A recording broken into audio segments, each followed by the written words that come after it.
Освіта без бар'єрів – це зручно та доступно потрапити у заклад освіти.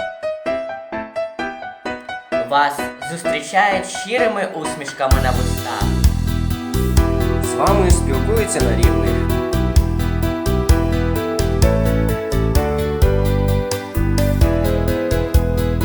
У класі вас зустрічають вчителі, фахівці своєї справи.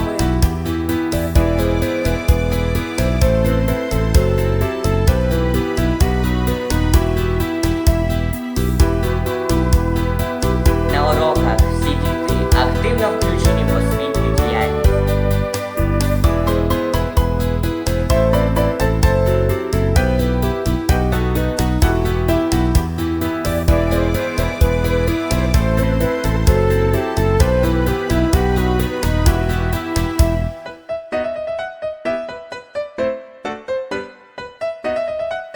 Ви маєте змогу займатися фізичними вправами після уроків та на перервах.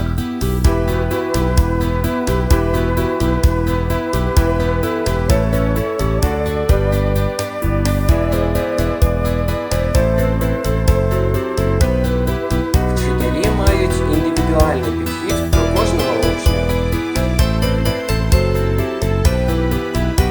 Всі класні кімнати та коридори оформлені відповідно до нормативних вимог.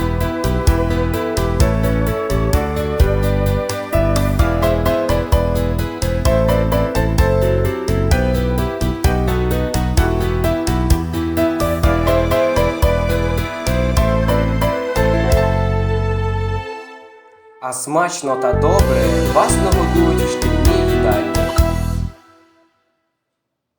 І наостанок – якісна, безбар'єрна освіта. Це постійне бажання повертатись до ліцею Знову і знову.